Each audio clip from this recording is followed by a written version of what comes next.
Bismillahirrahmanirrahim. Assalamualaikum warahmatullahi wabarakatuh. InsyaAllah saya akan membentangkan berkenaan dengan akhlak dalam Al-Quran dan Sunnah, iaitu berkenaan dengan adab menuntut ilmu. Kami daripada kumpulan 3 yang terdiri daripada yang pertama Muhammad Khairullah bin Hashim, A183500. Kemudian yang kedua Nur Fatihah binti Ramli, A183519. Yang ketiga Muhammad Yusuf bin Muhammad Yahya, A183632. Dan yang keempat Dalilah binti Munazah, A183760. Dan yang keempat adalah Muhammad Syuari bin Ishaq, A184163.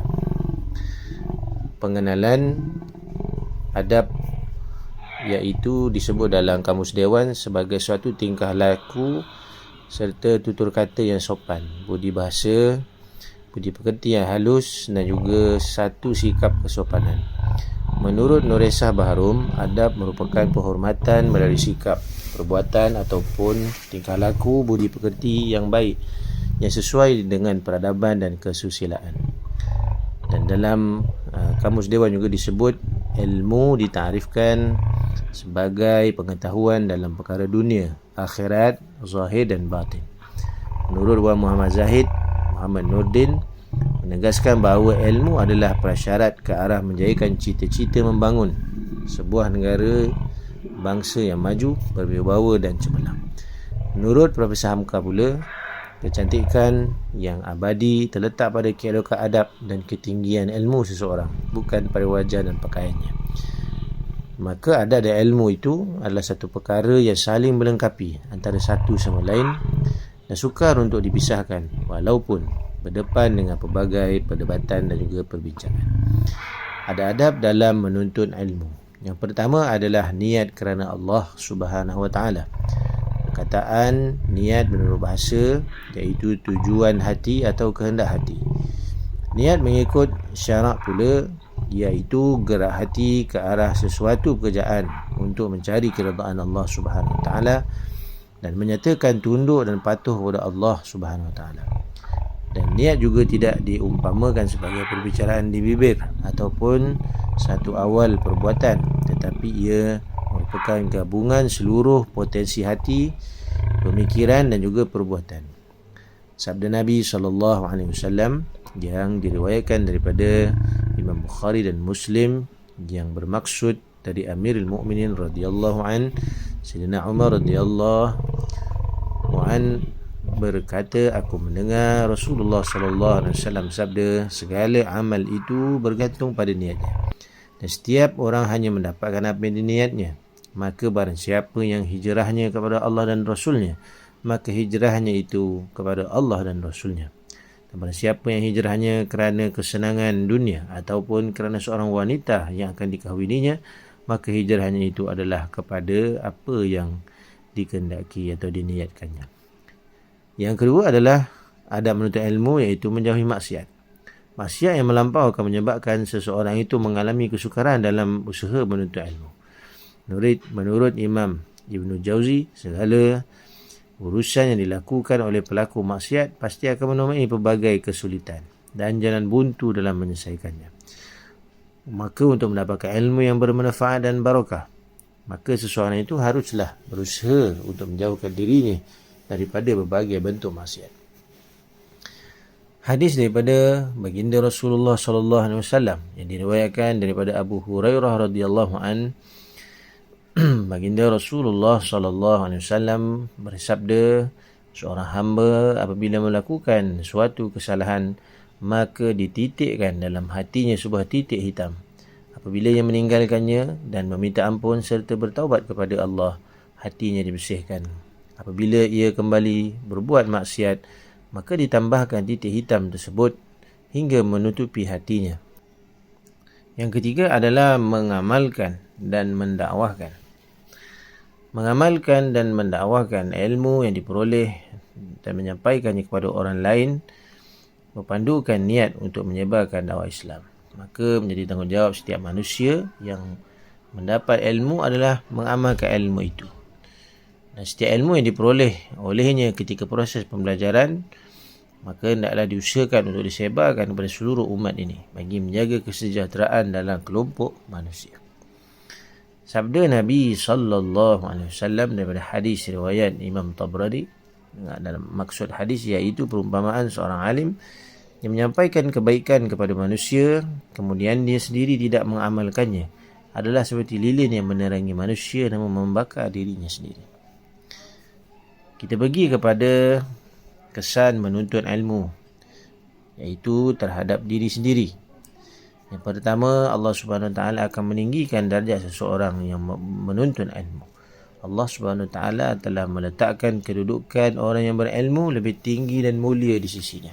Dalam buku Islam, Disiplin dan Ilmu yang dikarang oleh Amrah Husna, mengatakan bahawa ilmu dalam pandangan Islam adalah suatu keperluan yang harus diraih oleh setiap Muslim. Ini jelas menunjukkan bahawa ketinggian darjat seseorang itu bergantung pada ilmu yang dimilikinya. Firman Allah Subhanahu Wa Taala dalam surah Al-Mujadilah ayat yang ke-11, wahai orang-orang yang beriman, apabila dikatakan kepada kamu berlapanglah dalam majlis, maka lapangkanlah, nescaya Allah SWT akan memberi kelapangan untukmu. Dan apabila dikatakan berdirilah kamu, maka berdirilah, nescaya Allah SWT akan meninggikan orang-orang yang beriman di antaramu dan orang-orang yang diberi ilmu pengetahuan. Kemudian kesan menuntut ilmu terhadap masyarakat, iaitu melahirkan masyarakat kelas pertama. Ini penting untuk memastikan setiap ahli masyarakat mempunyai akses untuk pendidikan dan pembelajaran untuk membuka minda mereka. Hanya dengan ilmu pengetahuan, mereka dapat menambah baik nilai pada diri dan melakukan perkara yang bermanfaat.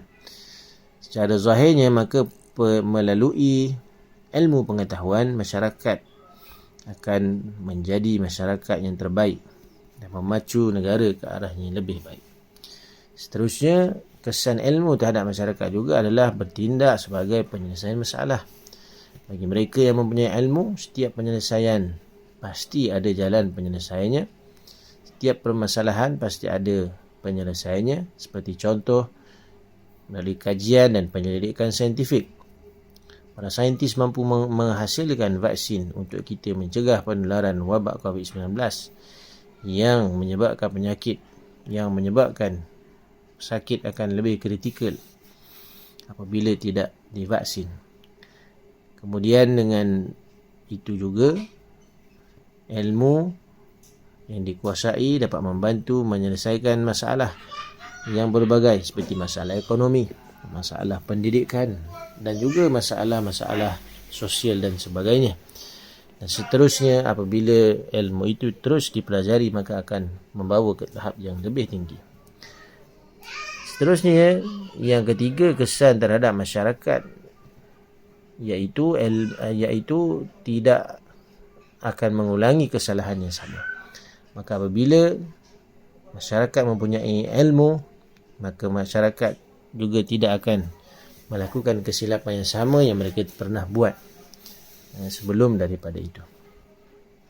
Seorang tokoh falsafah bernama George Santayana berkata, sesiapa yang tidak mempelajari sejarah, dia pasti akan mengulangi sejarah itu. Setelah kita menelaah rekod ataupun sejarah masyarakat terdahulu, pastinya kita mendapat iktibar atau pengajaran yang boleh diaplikasikan kepada kehidupan kita pada hari ini dan mengelakkan kita daripada dimanipulasi. Seterusnya, kesan ilmu terhadap agama, iaitu masyarakat, iaitu menyampaikan dakwah yang bertepatan dengan syarak. Ilmu yang dimiliki oleh seseorang bukan sahaja boleh memajukan mereka, malahan boleh juga untuk menyumbangkan tenaga mereka untuk membangunkan agama. Dari segi agama pula, mereka boleh menyampaikan ceramah, kuliah-kuliah agama yang boleh menyedarkan manusia tentang kehebatan Islam itu sendiri dan mendidik masyarakat supaya mematuhi ajaran-ajaran agama. Kesan ilmu terhadap negara, iaitu mewujudkan negara yang bertamadun dan maju. Orang yang berilmu akan dapat mempertingkatkan tahap hidup mereka dan juga keluarga mereka, malah mewujudkan tamadun negara yang maju. Seterusnya, dengan ilmu yang mereka miliki, mereka dapat membantu negara mencapai tingkat ekonomi yang mampan dan kedudukan setara dengan negara-negara maju.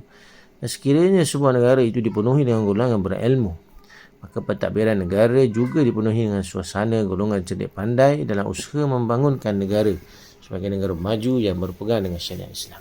Kesimpulannya, ilmu adalah sesuatu yang amat dituntut dalam agama Islam kerana mempunyai nilai yang melimpah. Manakala adab pula merupakan sesuatu yang semestinya ada dalam diri seorang Muslim, kerana dengan adab manusia akan dipandang mulia dan telah menjadi satu kewajipan pada diri seorang Muslim untuk menuntut ilmu bagi melahirkan cahaya kefahaman dalam dirinya, lebih-lebih lagi mengenai ilmu agama. Sekian, terima kasih.